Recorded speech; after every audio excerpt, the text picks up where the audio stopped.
It's 10 o'clock. This is Sky News at 10, live from Israel, as this country looks both back and ahead 1 year after its darkest day. The tears in memory of more than 1,000 lives lost and the hostages that still remain after Hamas's October the 7th attacks. A leader kindling a light for his country's victims and a president reaffirming America's support. No pause in the military assault in both Gaza and Lebanon, and the question over when Israel will strike back against Iran. And above it all, the suffering of the war's victims, whether surviving the terror of the Hamas attacks or the injuries inflicted by Israel's airstrikes. Also on Sky News at 10 tonight, Sir Keir Starmer, his former chief of staff and the man who replaced her. We hear the disquiet in the wider Labour movement. The scoring draw between the Premier League and its most successful club, with both claiming victory in a legal battle over commercial deals. And we'll take a first look at tomorrow's front pages in our press preview from 10:30 right through to midnight.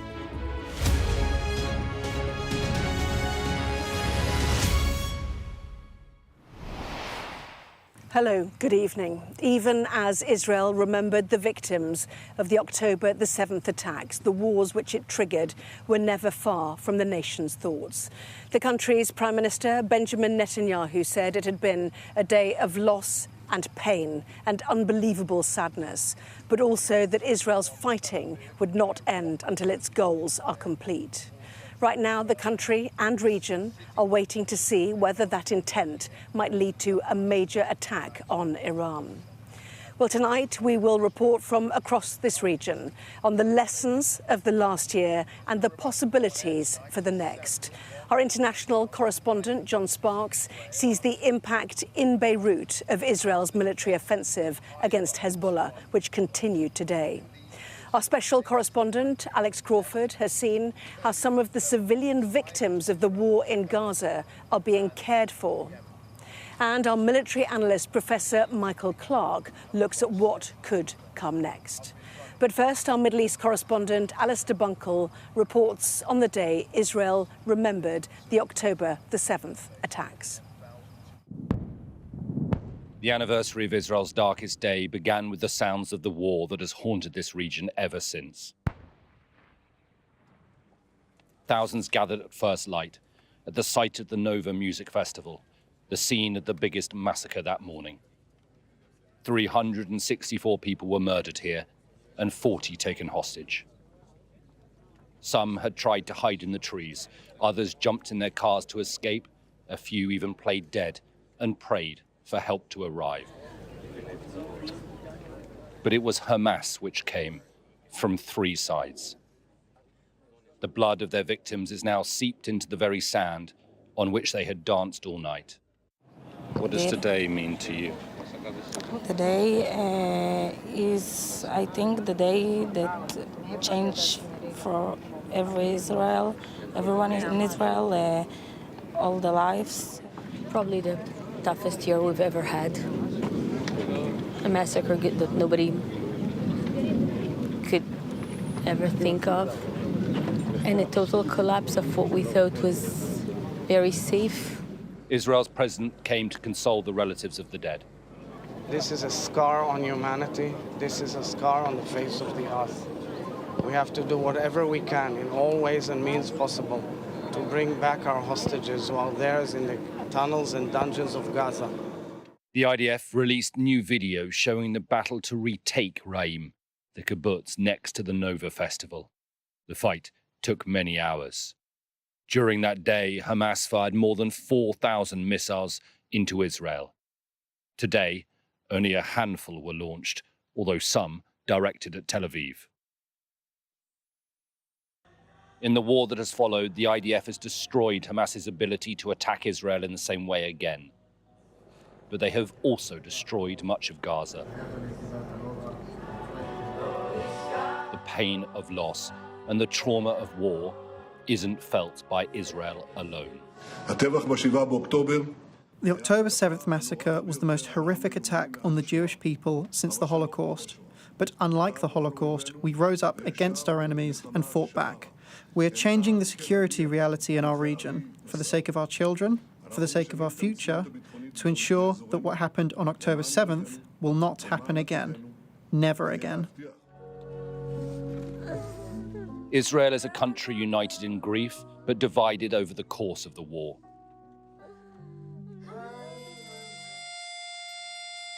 Thousands started their day outside Benjamin Netanyahu's home in Jerusalem. To the north and to the southwest of here. At least 10 firefighters were killed in an airstrike in the south of Lebanon, the country's health minister said.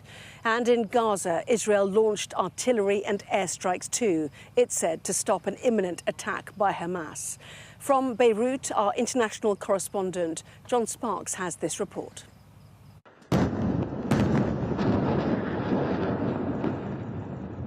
As the suburbs of the Lebanese capital are pounded by the Israelis, new parts of the country are coming under attack.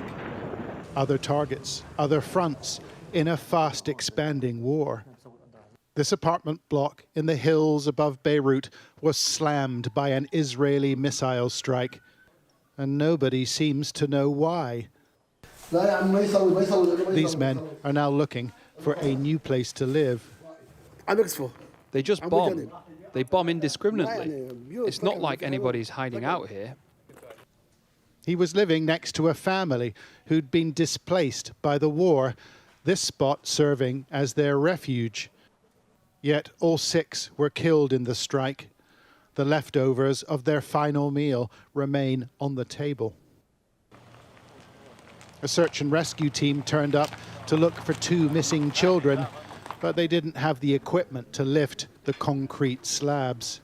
They're in the building. It's structurally unsound, but they've been going through each floor, each room, and they're up at the top at the moment. We can hear them. In Gaza, the war and its consequences continue 1 year on. They bombed the house. It fell on top of our heads, says this man, who was picked up by an ambulance after a strike in Jabalia. It's a refugee camp in Gaza, now surrounded by tanks. The Israelis are intensifying their operations. Bodies pulled from the attack were sent to the hospital in a cart, but there was nothing the doctors could do. It's the 12th member of my family to die. Why, God? Why are they doing this to us? He says.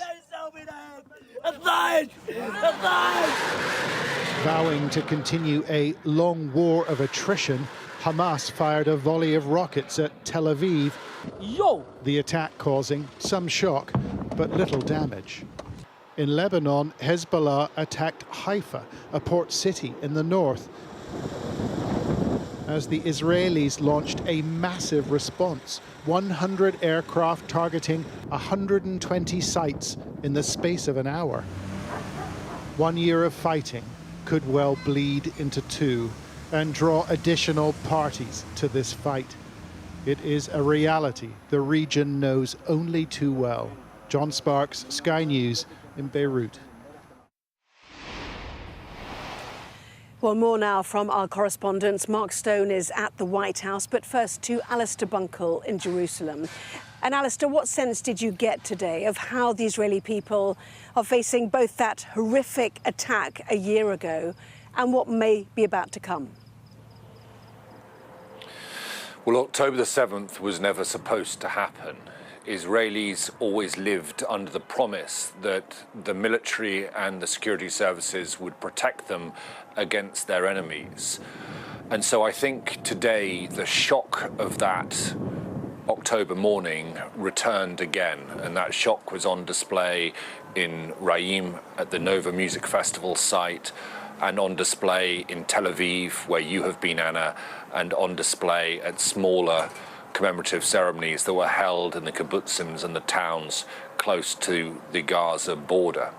Benjamin Netanyahu has promised that Israel will keep fighting its enemies until total victory. The problem is the terms of that total victory remain ill-defined. How do you eliminate Hamas in Gaza when Hamas is more than just a military and political outfit, it is also an ideology. There remains no answer to that. And how do you successfully push Hezbollah back from your borders when there is no obvious force to come in and keep control in southern Lebanon and to prevent Hezbollah from returning? So I think 12 months on from October the 7th, a ceasefire remains as distant as it ever has done. And instead, the prospect of more war and many more months of fighting seem to be the most realistic. And Mark, a message of solidarity today from there at the White House. Yes, President Biden and the First Lady were joined by a rabbi at the White House for a moment's silence and a candle lighting. It was a moment for the president to pause and reflect on what happened a year ago today. But, of course, he cannot stop. There is no full stop at the end of all this. And I think that is deeply on his mind. And I think one of the many things that we have learned over the course of the past year is that American influence very much has its limits. A year ago, I was standing here at the White House as we tried in real time to understand what was unfolding in the Middle East. 3 conversations I had on that day, and I've been looking back at my notes. One of them was from an Israeli friend who said, "This is our 9/11, not since the Holocaust have we faced something like this." The second person I spoke to was a friend in Gaza who said, "We are praying for this to end." And he said that on day 1 after the 7th of October, and ever since Gaza has been under attack. And the third conversation was with a diplomat from a Middle Eastern government who said, "Disaster, honestly, we are in for a long one." He was right. They were all right about what has unfolded over the course of the past year. And from my perspective here in the United States, it has exposed America. It has exposed the Biden government and their ability to mold geopolitics around the world. Mark and Alistair, thanks to both of you. Well, there are, let us not forget, nearly 100 people for whom the events of last October must feel as present today as ever. They are the 97 hostages still unaccounted for inside Gaza, and among them at least 250 people that were initially taken hostage by Hamas. The agony of that day in October, though, isn't limited to the hostages and their families. I met a mother and daughter who survived the attack on their kibbutz just a mile from the border. But as I heard, they feared for many hours they would not make it through.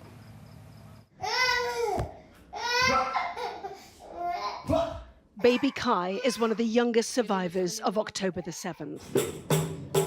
Now aged 1, he was just 10 days old when the siren sounded at 6:30 a.m. Within 15 seconds, the family, Amy and Uriel, grandmother Deborah and baby Kai were in their safe room, the attack underway.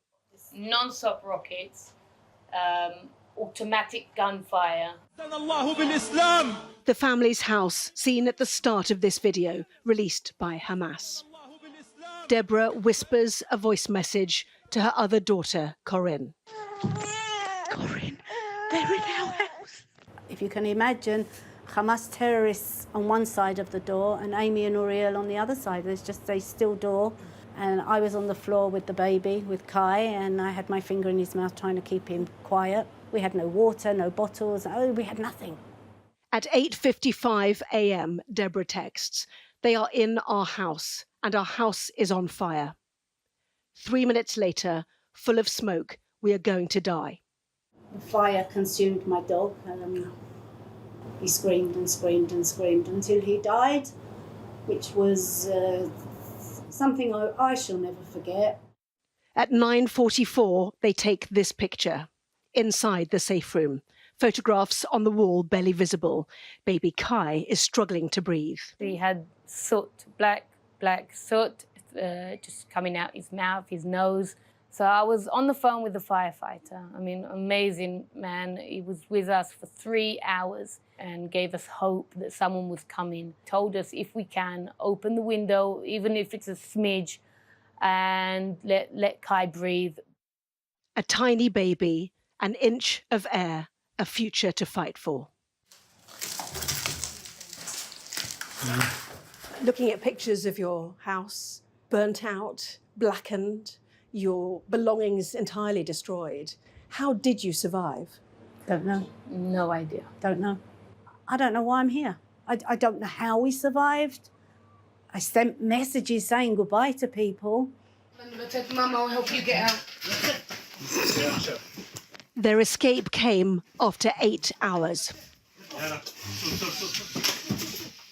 Taken first to a bomb shelter, then on to hospital. 1 year of war, 1 year of life. A baby that gave a family hope to survive their darkest day. Well, one of the terrible consequences of this war is the pain and suffering on both sides of the divide. In Gaza, it is not just the nearly 42,000 people believed to have been killed. It is also the fate of many of those who've survived, especially children. Our special correspondent, Alex Crawford, reports. The search for food and medicines gets harder by the day in Gaza. So many mothers trying so hard for their children. Her whole family was wounded when a bomb landed near their tent, but her baby Jihad was by far the worst hurt. The attack has left him with devastating injuries. Both his legs were blown off. Doctors couldn't save 3 of his fingers. He's frustrated and in pain. He asked me for slippers to wear today, his mother says. He can't comprehend he has no feet. It's so painful for her too. She's desperate to get him out, but the specialised care he so clearly needs is out of reach to Gaza, with little arriving and no one getting out right now.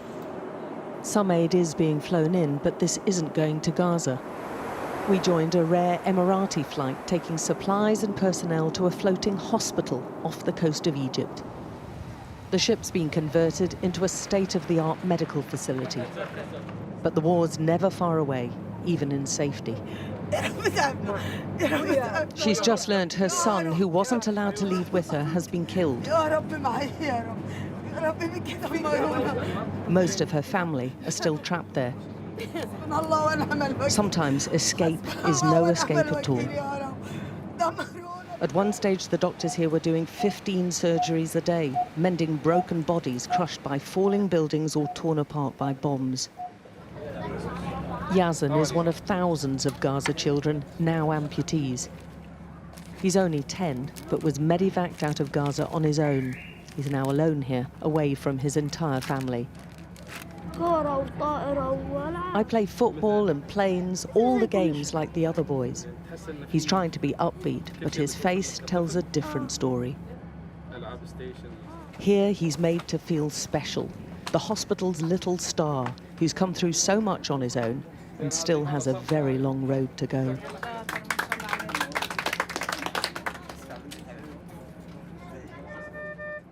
Minal told us she was bombed whilst at the only bakery. She waited 3 months to leave Gaza to get treatment for her broken hip. I've just heard about another massacre, she tells us. For 7 hours I couldn't get through because the phone lines were cut. Now I've heard 70 people were killed. I just want to join them. A nurse tries to console her, but there's no comforting this amount of trauma and grief. For babies like Rakan, who do make it out of Gaza, he's safe in the Emirates now, there are years of pain ahead. His childhood will be filled with surgeries to fit different prostheses, and he's one of the lucky ones. Most of his family was killed or injured, but only he was allowed to leave for treatment, with his grandmother as guardian. Tragedy is in no short supply here. 13-year-old Tuka had both legs blown off. Let's go, without me, the physio tells her. She's struggling with 2 artificial limbs. I want to walk properly, she says, and go back home. Returning to Gaza is the dream, but one that's unlikely to be realised anytime soon. A year of the most devastating war has left a terrible legacy, and it's still going on. Alex Crawford, Sky News. Well, it can too often be hard to take in the scale of the impact of Israel's assault on Gaza, the home, let's remember, for more than 2 million people. Our data and forensics unit and correspondent Tom Cheshire have this assessment told with the help of 2 teenagers from the territory. Before the war, Khaloud and Shahed, twin sisters, lived in the north of Gaza, and they would spend their evenings planning their futures, imagining the lives they might lead. This is now the place they must call home. Like many teenagers, they used to spend time with friends and families, documenting their nights out on their phones. This is footage of their home from before. It's too dangerous to access now. But we can paint a picture based on satellite analysis of the destruction of what it's like now. The sisters fled Gaza City on foot, eventually arriving in the southern city of Khan Yunis, along with hundreds of thousands of other displaced Palestinians. It's extremely difficult to see how the city is being completely destroyed. Nothing remains. No schools, no hospitals, no universities, and no mosques. Due to limited access to Gaza, we have to use satellite imagery to gain an idea of the situation on the ground and to measure the destruction. This is Shahed and Khaloud's old neighbourhood, including the seaside cafe they showed our team on their phones. And this is after. All but a few buildings razed to the ground. And you can see in this map the scale of the damage across Gaza. It shows all the areas that have been hit, buildings, farms, everything in between. But it is the simplest statistic that tells the story of this conflict best. More than 40,000 people have died, according to the Hamas-run Ministry of Health. They do not say what proportion of that are Hamas fighters. Israel says they account for nearly half of the total. But around 13,700 were men and more than 6,000 women. And then more than 11,000 children and nearly 3,000 elderly. For those who have avoided death, their lives have still changed immeasurably. Munir still has his wife and his 5 children. They had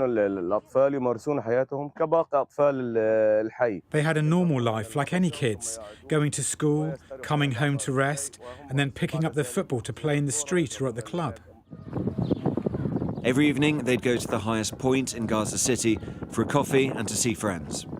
They last visited the cafe the night of October the 6th.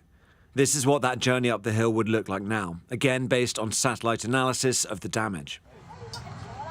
Today, the family live in a tent in Deir al-Balah. Aid agencies agree on what constitutes the fundamentals of life: food, healthcare, living conditions. And on every count, Gaza is a disaster. The Al-Zags family's new neighbourhood is in the Al-Mawasi humanitarian zone. Previously home to just a few thousand people, now it has a population density greater than Manhattan and central London.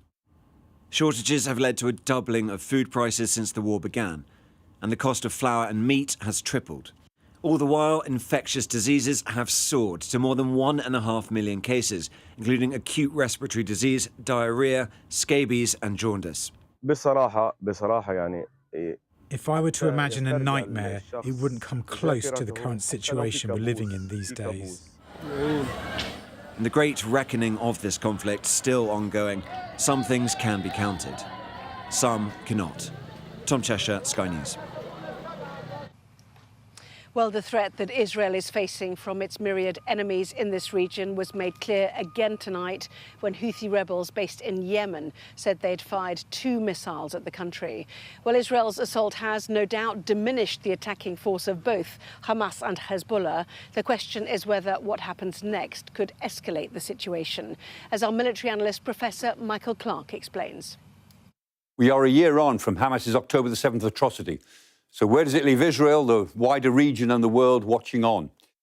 The Hamas leader, Yahya Sinwar, was evidently trying to spark an anti-Israeli regional conflict outside Gaza itself. And after a year, Israel is fighting in Gaza, in Lebanon, against the Houthis in Yemen, attacking militias in Iraq and Syria, and it's about to launch some kind of retaliatory strike against Iran in the coming hours or days. So yes, Hamas has provoked some sort of regional war, but now it's an anti-Iranian war rather than an anti-Israeli war, and the Israelis are on the offensive.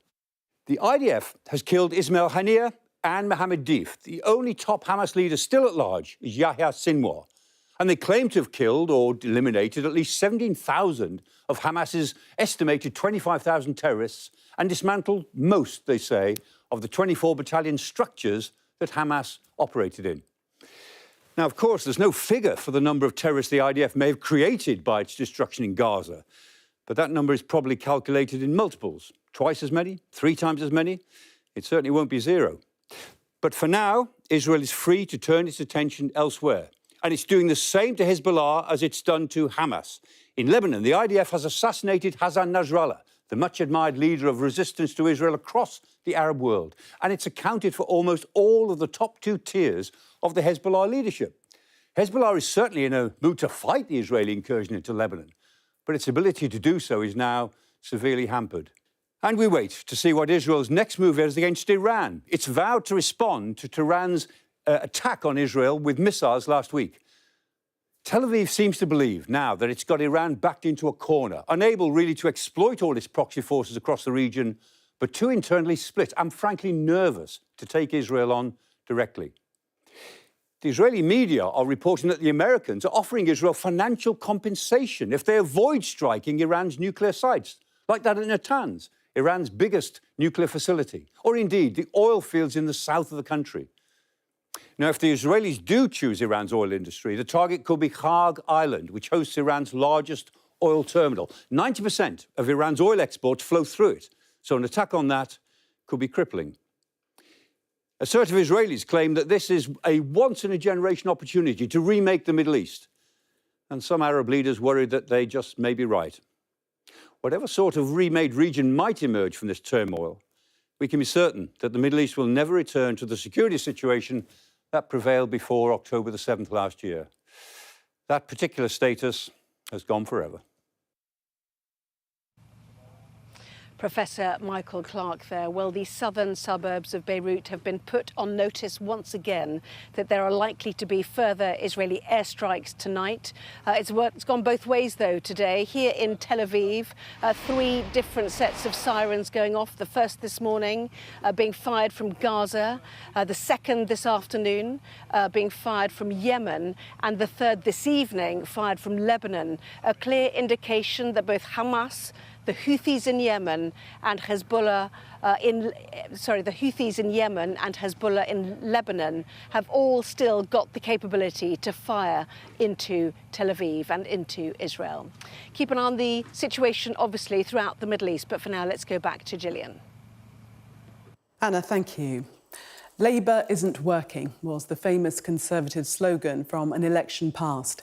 Since their victory, it's been the team around Sir Keir Starmer that appeared not to be firing on all cylinders. And yesterday, we saw the result with the sacking of his Chief of Staff, Sue Gray. Today, we heard the concerns of some close to the party that Ms Gray's replacement may not represent all views in the Labour movement, as our Deputy Political Editor, Sam Coates, reports.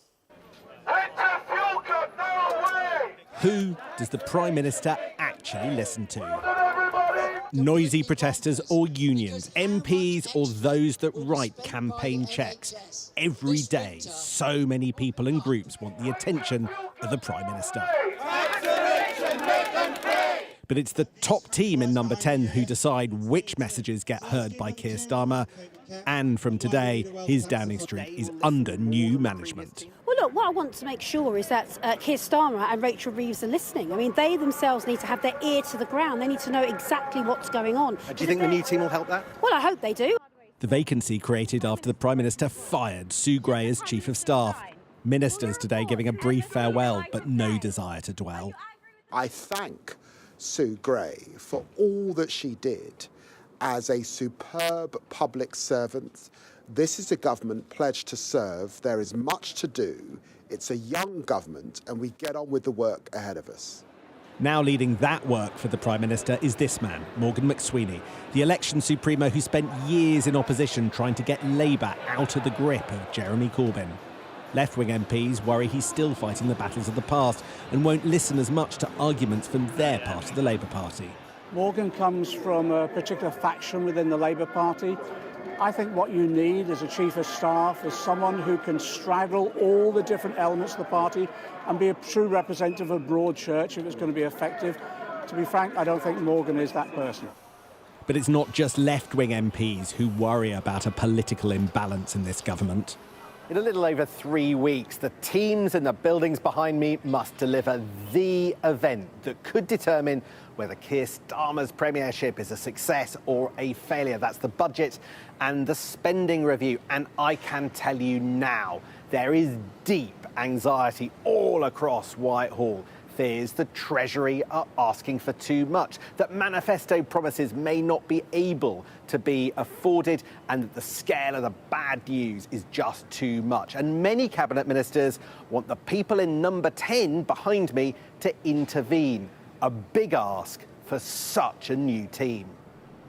This is turning out to be the most fraught period in this new government's short lifespan.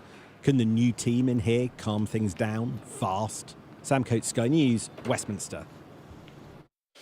In other news, a Teesside GP has admitted plotting to kill his mother's partner by poisoning him with a fake COVID booster jab.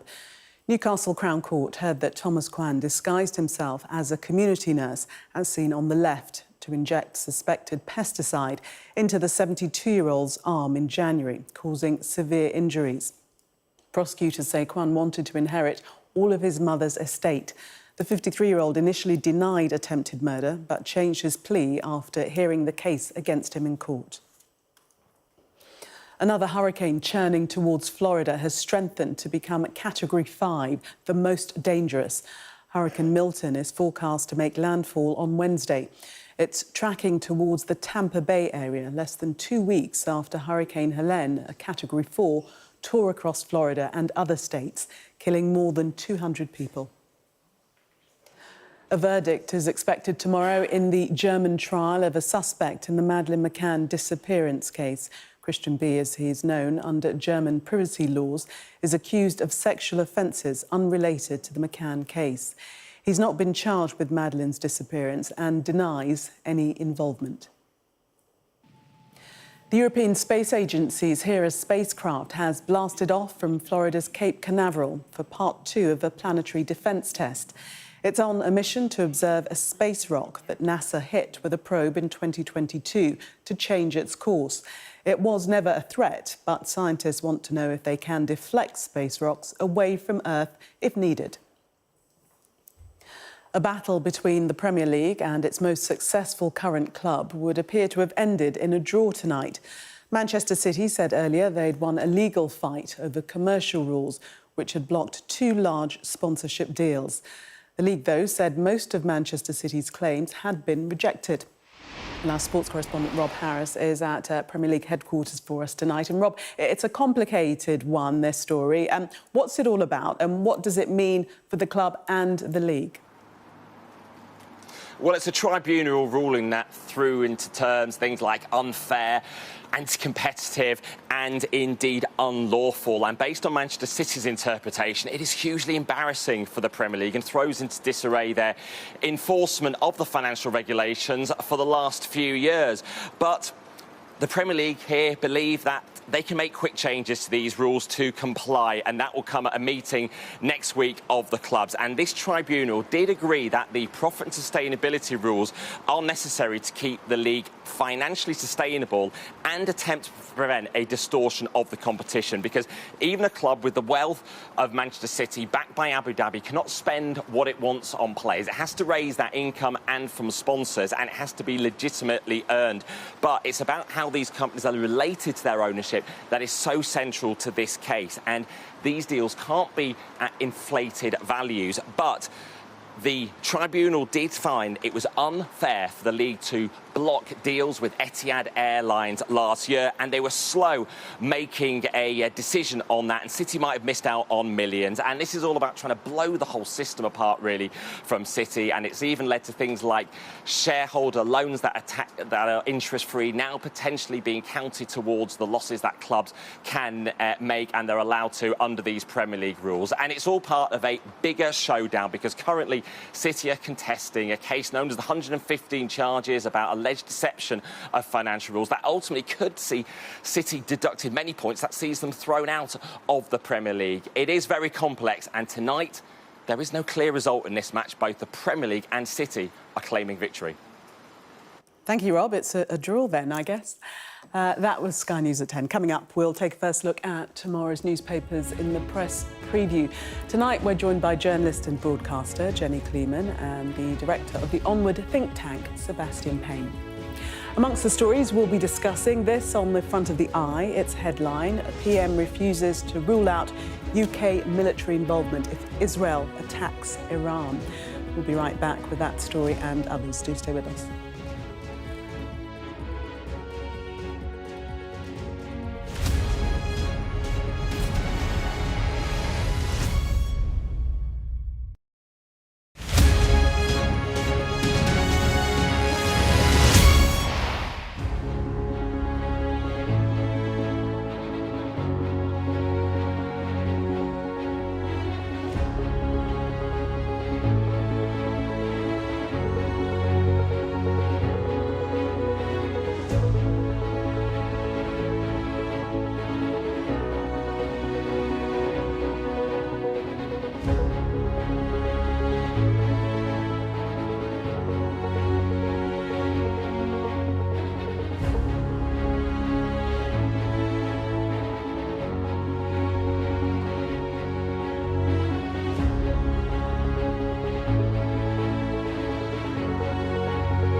I say, bring it on. With America divided and tensions running high, get ready for an election like no other.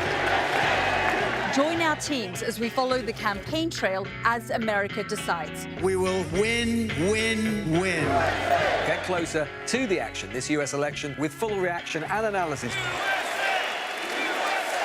Sky News, the full story first.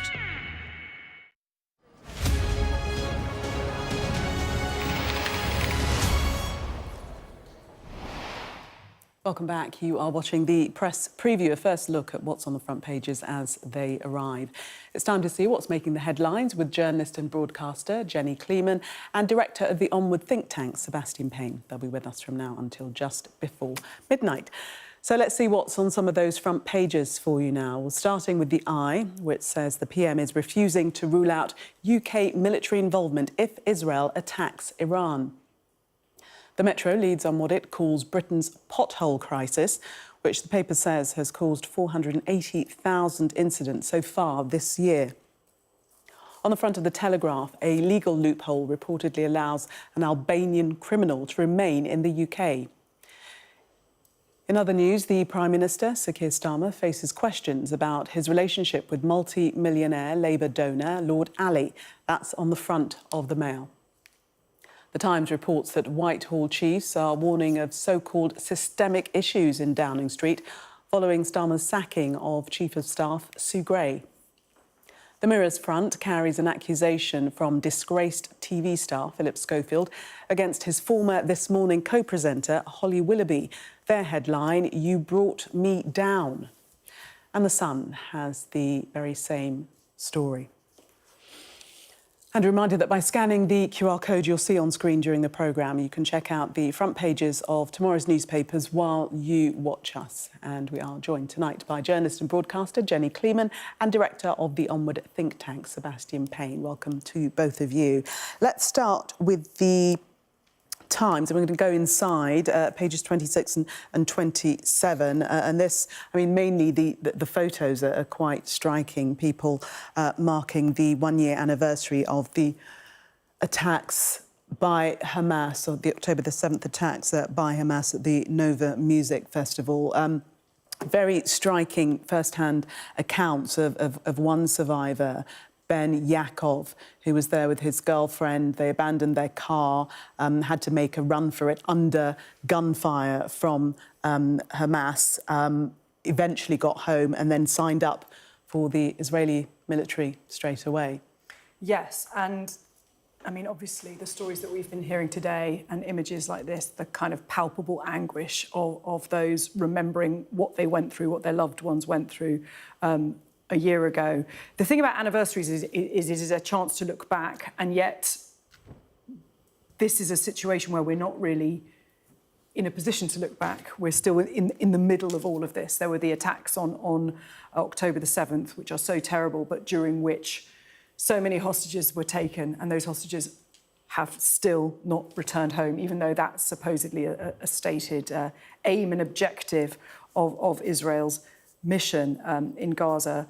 And so whilst there is so much pain remembering what happened, there is so much active pain in terms of what is still happening. And you have to kind of ask what has been achieved over the course of a year on all sides. I mean, what on earth did Hamas seek to achieve in launching this horrific attack? Perhaps it was to bring the region onto the brink of war, in which case that is what has happened, except it's Israel on the offensive, not Israel's enemies. And, you know, there's no let-up today. We're hearing today that there were rocket attacks from Hezbollah, that Israel was firing on all sides, and that Hamas was launching attacks today as well. And given that, I mean, I was watching Benjamin Netanyahu's address where he was saying, you know, we have not been defeated, and he's right, Israel has not been defeated, but Israel has also not won at all, because the stated objectives of obliterating Hamas and bringing the hostages home, neither of those two things have been achieved. So this is, you know, tragedy upon tragedy, and so it is set to continue for the near future. And that is the pain for many of those marking that one-year anniversary, that they are still in the midst of the tragedy. And it's worth remembering some numbers here that, you know, 1,200 people were killed at the awful events of October 7th last year. We've also seen 250 hostages were taken into Gaza, which 100 are still there, and the Israeli government has said they suspect many of them are no longer alive. So this is very much still an active conflict in terms of what happened just on October the 7th before we even get to the horrific events we've seen there. But I think that date, you know, there's been so many backwards and forwards between Gaza and Israel. You know, if you think back back to the various intifadas, to Operation Protective Edge in 2014.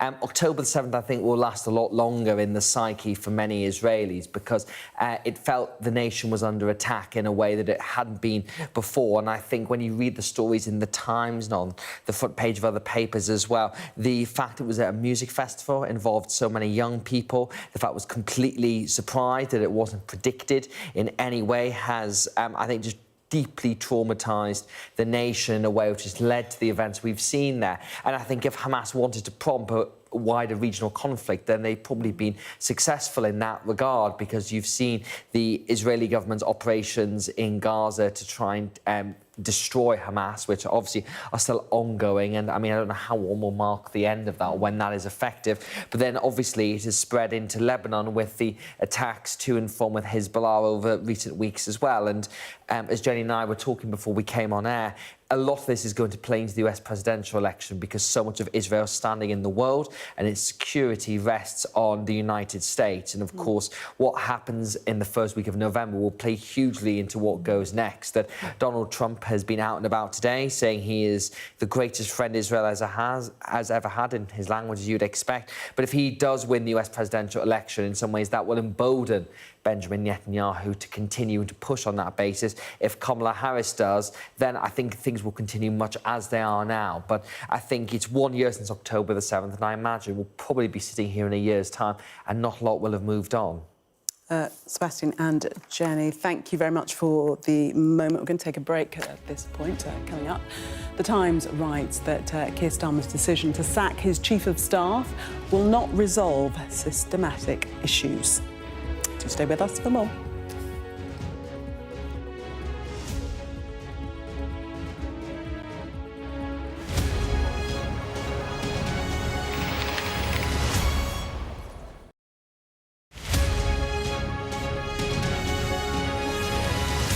I'm Dominic Waghorn, Sky's International Affairs Editor, covering a world that seems to be unravelling. War, unrest, revolutions. It's not his country, it's ours, and we're going to take it back. They have succeeded for the first time in their country's history in removing a leader from power. Now, freedom! There was fighting here, but there's clearly now a lull, and they're using it to bring up more ammunition. We take you to the heart of the stories that shape our world. This is a mass exodus in which Russia is hemorrhaging some of its brightest and its best. According to the local weather channel, there have been more than 2,500 lightning strikes, torrential rain and flash flooding, all on top of this week's lethal tornado. What stays with you most in this job is some of the people you meet. What is your worst fear about what the Russians want to do to the children? They're just boosting demographics by stealing young people. Would you like to take the opportunity, Mr. President, on Sky News to invite Barack Obama to come here? Mr. Trump, are you running for president? Can you confirm it? We're going to take a look, a very serious look. On that day, we saw your fighters killing women, killing children. Was that a mistake? Did you go too far? You couldn't control your fighters? The full force of the state is being used to crush any protest. It's half an hour now past the deadline that Hamas issued with its ultimatum to the people of Ashkelon, and we've now seen a third barrage of rockets coming in. Another alarm. The mood here is jittery and nervous.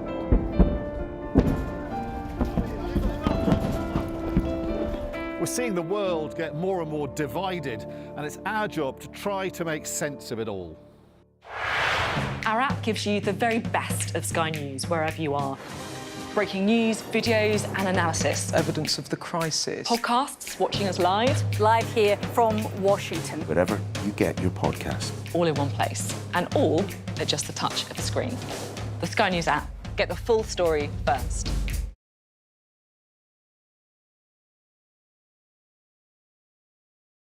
There's always more to the news than a headline. We want to discover, to delve a little deeper, to find out what's really going on. Explanation, analysis, the people at the heart of every story. I'm Neil Patterson, and this is the Sky News Daily Podcast. So, by the end, we'll hopefully all understand what's going on in the world just that little better. Available wherever you get your podcasts. We've got your Sunday mornings covered. From the front page and the sounds of the streets to the voices of the people who make the major calls and big picture politics beyond Westminster. We'll put you at the heart of our story. A new start to Sunday. I'm ready. Are you? Join me, Trevor Phillips, Sunday mornings on Sky News. Welcome back. You are watching the press previews. Still with me, journalist and broadcaster Jenny Kleeman and director of the Onward think tank, Sebastian Payne. Let's take a look now at the... we're going to have a look at the Times front page. And this story is suggesting that there's a real crisis within Number 10. And Sir Keir Starmer's decision to sack his chief of staff will not resolve the systemic issues within Number 10, nor questions over his leadership. It goes much further than just the sacking of Sue Gray. Yes, well, I think you should get Sebastian's take on this first, but with his Whitehall hat on, because he was able to say, we were talking about this before, that this comes from some briefing. He can break down what's behind the scenes. Take it away, Sebastian. Exactly. Well, having been Whitehall editor of the Financial Times for 4 years, you get to know where these things come from. What's so interesting about this Times story is the language used here. So if you look at this story, it is Whitehall chiefs talk about this. This is not government insiders, nor is it Labour Party insiders. And for the Times to give this story such prominence with such a kind of alarming headline, I mean, that's the last headline Keir Starmer would want to see, suggests that it does come from very senior levels within the civil service, not necessarily the government. And if I was to speculate even further, one wonders if there is a revenge of Sue Gray going on here, because if you look at some of the quotes in this story, they are saying that some of the male advisors around Sir Keir Starmer felt threatened by that, and saying that, you know, that frankly, Starmer, there's a particular quote here, you simply can't have a lot of out-of-control special advisors ousting a chief of staff. The dysfunction in Downing Street is not the fault of Sue. There are systemic issues which Starmer has not addressed. Just because she's gone does not mean things are going to improve. In some ways, the door leads to your road and everything lies with the Prime Minister. So even though Sue Gray has left the building, it is not entirely clear how this row is going to resolve itself. And I think to sort of pull back the camera lens for a moment, a lot of this does come back to the general election, that it was very clear the country rejected the Conservatives, they wanted change, but Labour didn't necessarily define a lot of what that change was, and a lot of voters felt they wanted something else. And I think what you're seeing is that the government is now trying to define what that change is, with a Prime Minister who doesn't exactly know what it is himself. And some people were commenting today, if you think of Tony Blair's first 100 days, he did so much in that first period, made the Bank of England independent, pressed on with independence, started to abolish the House of Lords, introduced the national minimum wage. What have we seen from Keir Starmer? Winter fuel payments for older people, well, yes. Resolving some disputes by bunging a load of money at public sector workers, and that's about it. And no sign of a budget as well. So I think there does need to be this grip. But the question now is, Sue Gray is gone. All the focus is on Morgan McSweeney, his long-time campaign chief, and can he get a grip of the situation? But you're right about its allies briefing for Sue Gray, disputing claims that she presided over a culture of dysfunction within Number 10. So certainly she has those supporters that are still speaking up for her. There is a kind of bitterness that reeks out of the copy here on the front of the Times. I mean, the question is, why did he pick Sue Gray, who was a civil servant, to have this political job? And, you know, there are rumours that she was responsible for the grid, for the order in which things would be announced. The problem this government has, there was so much goodwill given to this government. We almost gave them a blank cheque. Just do something else, do something different. It's all yours, take it away. And they have no narrative. They have no narrative other than winter fuel payments and Lord Alley and expensive glasses. And all of that has sort of filled the vacuum. So this is a complete failure of their own making. And I think the country cannot take any more disappointment in politicians. We've been so disillusioned over the past 14 years, more maybe, since the expensive scandal about politicians. And the idea of somebody whose entire platform was change, having nothing to offer, and then there being briefing, counter-briefing, backed backbiting, infighting, all of this, it is going to damage our politics irreparably on all sides if we cannot have faith in politicians. So I would say Keir Starmer has messed this up. The fact that this story is still continuing is testament to that.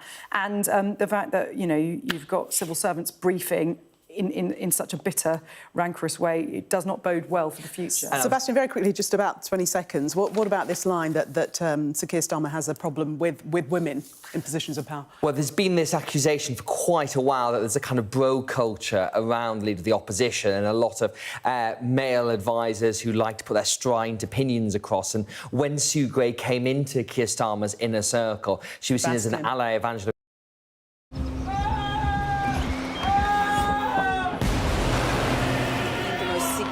Day of this conflict. They keep telling us that they want aid. And this is what's left of it.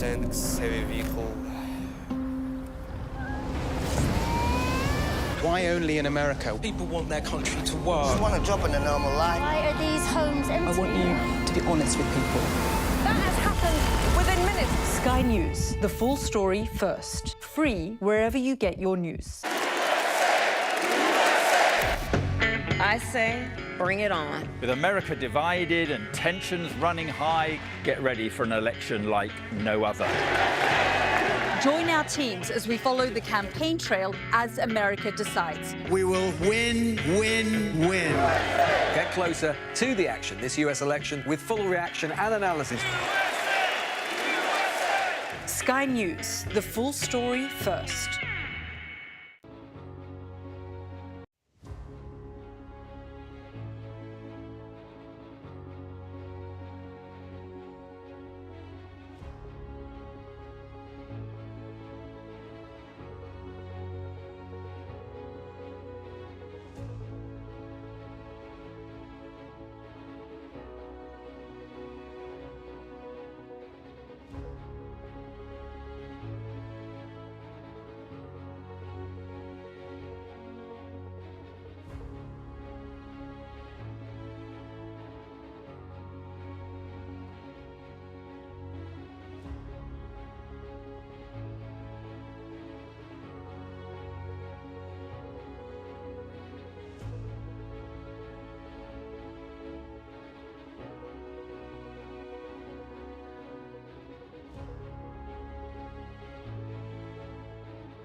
It's 11 o'clock. This is Sky News' extended press preview. Our top story. In Israel, the tears in memory of more than 1,000